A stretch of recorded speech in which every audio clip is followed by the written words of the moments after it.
Well, Cameron, thank you so much for your leadership. Thank you also for organizing this. I was very excited when V told me we had this opportunity to speak with your amazing students and your program. In 26 years, I mean, that's a really powerful testament to your commitment to the Williamsburg community, to these young people, and to their futures. I'm sure you've seen so many beautiful, bright young people go through the program and go on to do great things. And everyone that I'm seeing on the screen, I see their bright, shining faces on this wonderful afternoon in August. And it makes me proud, makes me inspired. It's really why I got into public services, to give you guys the same opportunities in life that I was fortunate to have.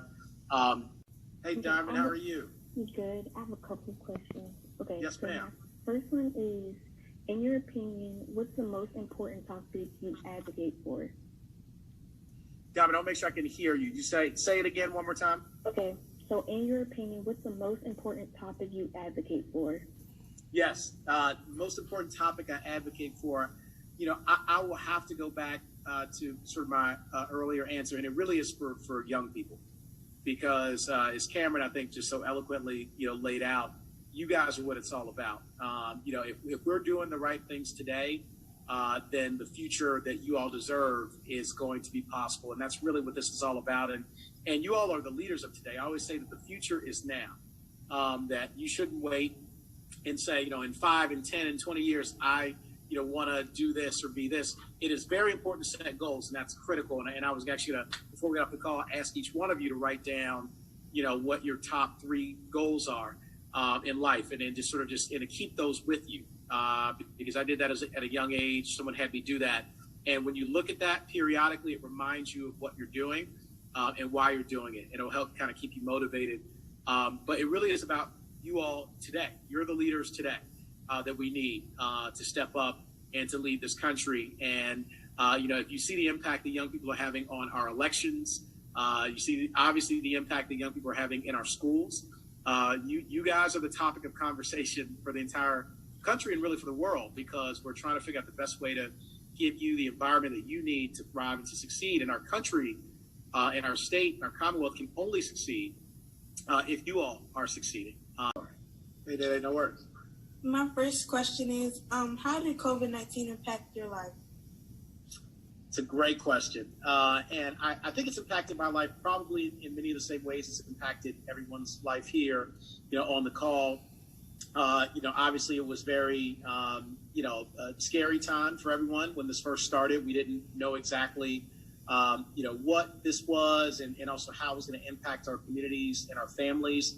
We wanted to keep everybody safe first and foremost. So I'm speaking, I guess, both as a father and a husband, wanting to keep my family safe, but also as an elected official whose responsibility is to keep the public and our community safe. So I've been working very closely with Governor Northam and our administration to get information out to the public. That's been very, very important. I know you guys, may feel bombarded with information sometimes. We get, news updates, Twitter and Facebook and email updates and text messages, but we want to make sure we're giving everybody the best information so they can make decisions to keep themselves and their families safe. So I want to thank you all for, adhering to that guidance and that advice to wear. I'll also like to say, and I mentioned our kids, Cameron and Karis, and you will be their role models growing up. So I urge each one of you to always think of yourselves as role models. There's always young people looking at you to want to do what you're doing, to be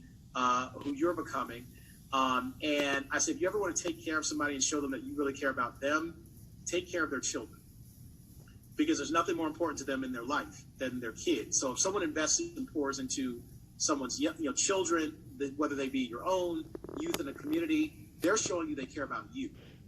Because that's what you poured your life into as well. And so this program is so extraordinary. I can't wait to visit in person once we're through this pandemic, and I promise you we will get through it. And I can't wait again to host you all. You have my personal invitation to your Capitol, to your Senate, to your Lieutenant Governor's office. I'll take you on a personal tour of all of it, and I want you to see not only where I work, but to see what's possible. When you were doing law school, what made you want to go into politics? That is a great question that I ask myself all the time, Destiny, by the way. But I will tell you, when I was very young, I didn't necessarily know I was going to be in politics, but I knew I wanted to be in public service. I knew that I wanted to find some way, again, to give people back what people had given to me. That idea of spiritual wealth that had been given to me, and believing that I had a spiritual debt that I had to repay, that I had to, pour into folks as they poured into me.